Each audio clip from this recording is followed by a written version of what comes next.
Colonel. Can't we just talk to a human being, please? Yeah, really. The answer is no. All right, well, We want to have human beings speak for us. how about we just we take it light, we can do both of them. How's that? You just ask me questions and I'll just answer them. You can credit them to whoever you want. You got it. You don't know if it's odorous, Dave Brockie, or the fucking Pope. This is Steve Lambie with Shockwave Magazine. I'm sitting here with either Dave Brockie, odorous, or the fucking Pope. Well, here in Baltimore, it's the fourth show of the your 25th anniversary tour, Lust in Space American Tour 2009. Since it is only the fourth show, how's it going so far for you guys? Well, it's been absolutely delightful, isn't it? It's the greatest fucking show on earth, and it's the greatest fucking band doing it. So you really can't go wrong. You know, other bands are out there eating shit right now, canceling tours, selling 300 tickets, basically just sucking it up.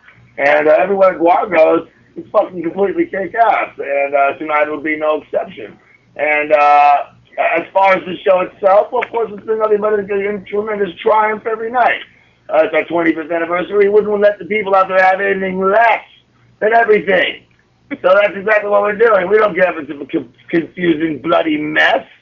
They don't understand what the fuck is going. Anything about the Sin Baby or the lame-ass sophomore Destructo and all his bag friends trying to horn in on my action. Fuckers he will get his ass kicked if he keeps fucking with me. And Cardinal Sin has been making an appearance, and he gets his fucking ass kicked too. There you go. So I think we're winning. That's about all I can say about that. The band is tight. The blood is flying. I mean, they were begging us to stop bleeding on them last night. They were like, please. Oh, boy, I never thought I would say this, but stop. we just laughed. There you go. Kept bleeding.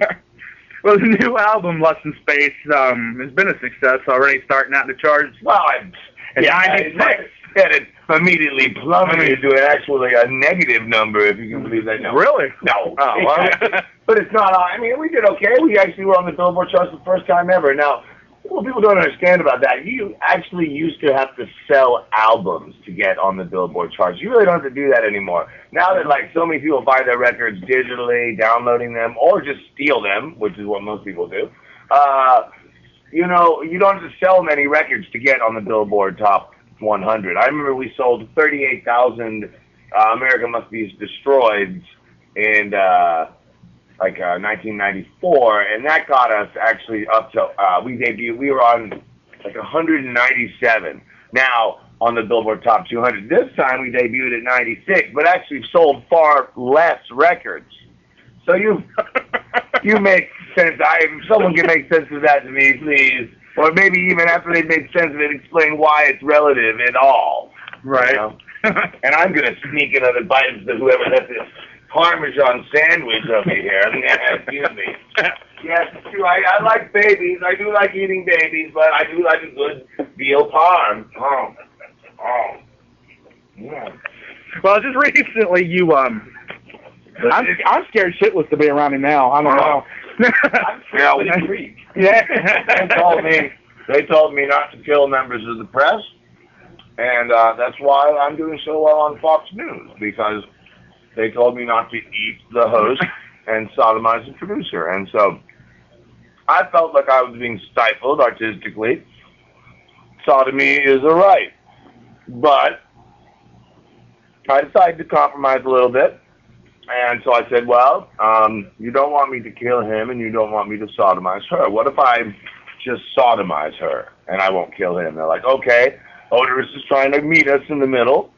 So we got together on that. Now, I actually did end up sodomizing her and killing him and sodomizing him. There you go. Yeah, and then resurrecting him and making him into a zombie in my thrall. And this has worked very well. Because I found a typical Fox announcer is pretty much a zombie. Nice addition to the slave pit. Yes. So we got the Fox News team is on the staff now, and I'm of course expected to lose this job any moment. But for now, it's all is very good with this my new position as interplanetary correspondent for Fox News, which a title which, as far as I can tell, means absolutely nothing. Right. Well, how did you come about getting this job? A phone call led to an appearance, which led to my new attempted working with these people, you know, not killing and sodomizing right off the bat, work up to that. Right. And at least maybe just, you know, as Sleazy said, odorous, sometimes a handful of lube can go a long way. Yeah. And that kind of blew my mind, because I'm not a lube guy. I believe in drilling your own lube. Blood from erect rectum is my lube. Which is a favorite beverage of the cuttlefish? Rectum juice is definitely. I dip its lips in rectum juice of Egyptian princesses, preferably Somali women. Right. Somalian women are beautiful women. If their husbands chop off their arms and legs, it's a custom. Yeah. They don't want other men looking at their wives, so they remove their arms and legs. Right. And they can't cook, but they cannot stop you from fucking them. The compromise they've reached in there. And what right do we have to tell them how to live? Right. Well, let's talk about this new video for Let Us Slay. You went and heard you went and reviewed it. So enlighten us on this. I twittered it, and I forgot to do my follow-up. Yeah, people actually have to pay attention to that. I get you on my Twitter. It's a tremendous video. It's a great video. It tells all kinds of great stuff. Lots of I would say what I'm most happy about this video is it's got Odorous doing some really nice dance moves. Really? It's got moves up the ass. A lot of people don't give me credit for my moves, and they're up the ass on this video. And the band looks great, and we're flying around in outer space, and there's hot chicks wiggling around with their little butts and their tits. There's many tits in the video. Really? Yes, titten, as I call them. Titten. Titten. Titten. Yes, titten. You have to say it like that. Titten. I like that word. Yeah, it's like more than one tit. Titten. It can also the elongated version. That's when it's just so great. Right. You're having an orgasm when you're saying it. Now, I had some questions for Dave Brockie also. Little butt boy? Yeah. Yes, I believe he's scrubbing clean right now from last night's, as I said, rectal juice. He was covered in it, poor lad. He just looked at me, and there was tears welling up in his eyes, and he said, Odorous, I'm 46. What he said to me. Yeah. I just turned 42 on Tuesday. So. Crying. He's given up everything, you know. Yeah. But he's taken so much more than he's got more. All right. Well, I did want to know that the behind-the-scenes part had started. Yeah. God, that guy's crazy. He pretends to see people.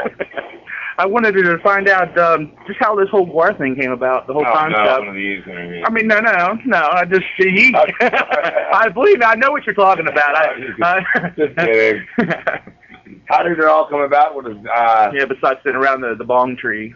Well, that was really all it happened, honestly. We were a bunch of ne'er-do-wells who were in punk rock bands and joking our way through art school and working in the cafeteria and playing in ridiculous punk rock bands, and we came into contact, you know, as you start doing stuff like that and segueing out of being a ridiculous high school, live with your parents kind of person to someone who actually has to take care of themselves in the real world, our opportunities got better and better until we had found that place called The Dairy where we all kind of hung out, and that was just like, to have that back then was just perfect, you know. It's like, we were like 20 years old. We had a medieval fortress in the middle of downtown, and you know, all the weirdos in town lived in there. And then we had the violent rednecks in the basement that kind of took care of the place, like local redneck mafia, basically. And they liked us for some reason, and it was really cool, you know. And that's kind of how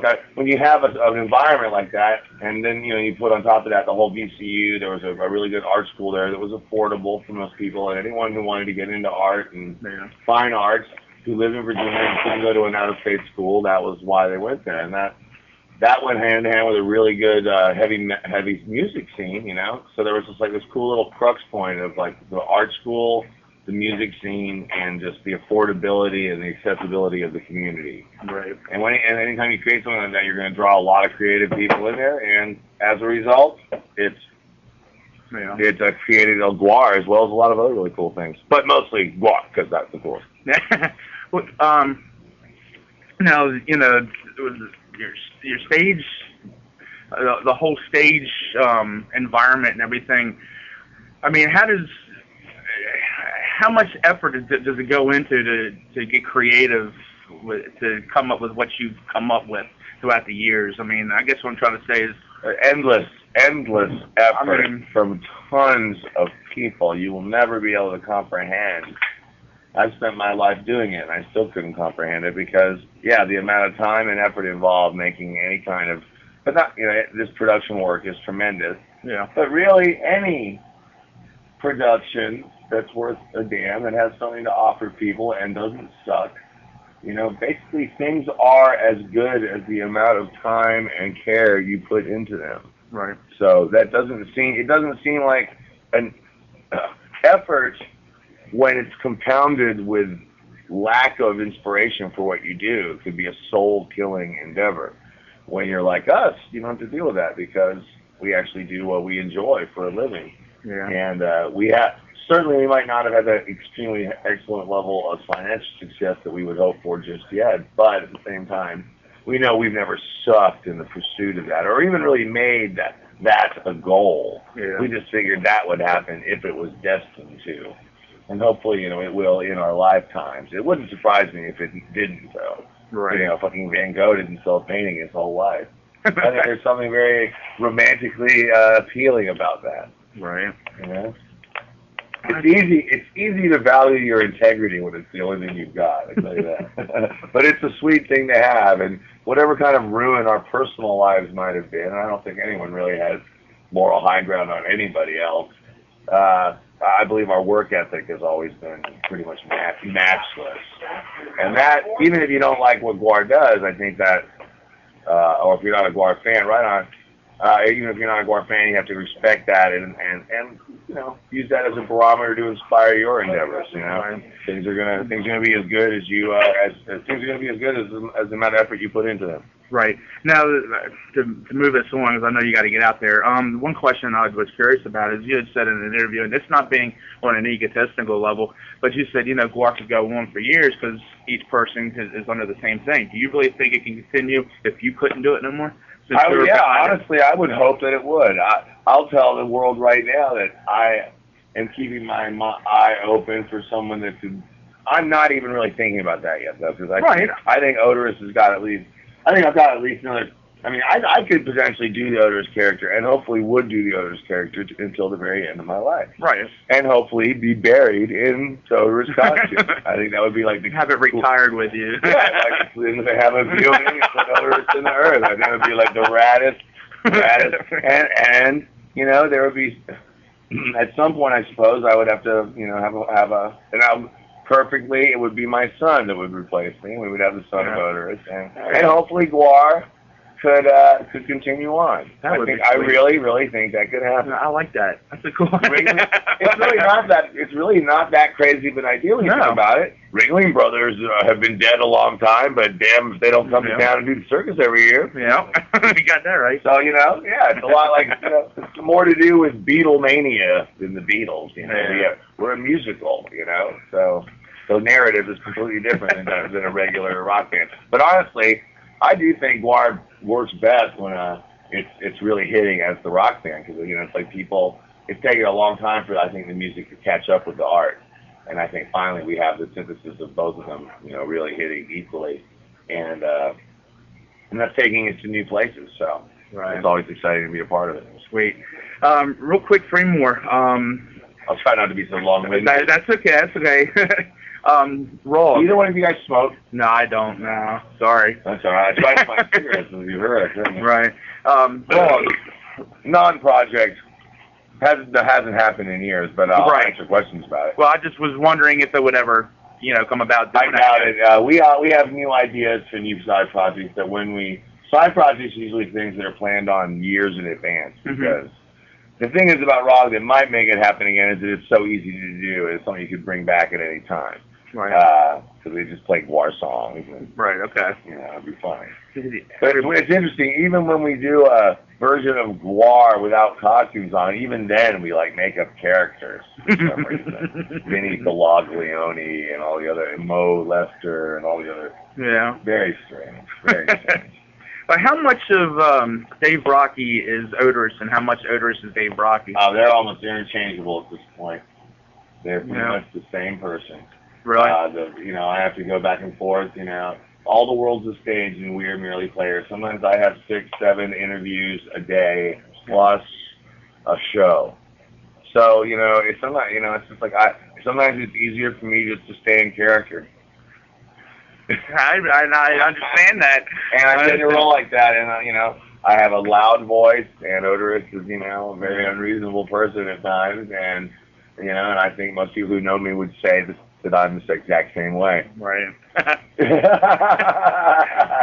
And one last question is, what do you like to do in your spare time? I see you watching football. I don't really have spare time. Spare time for me is spent in an exhausted stupor, gathering energy for my next insane spurt of activity. Yeah.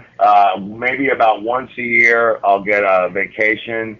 I'll go off to Mexico, get one of those all-inclusive packages.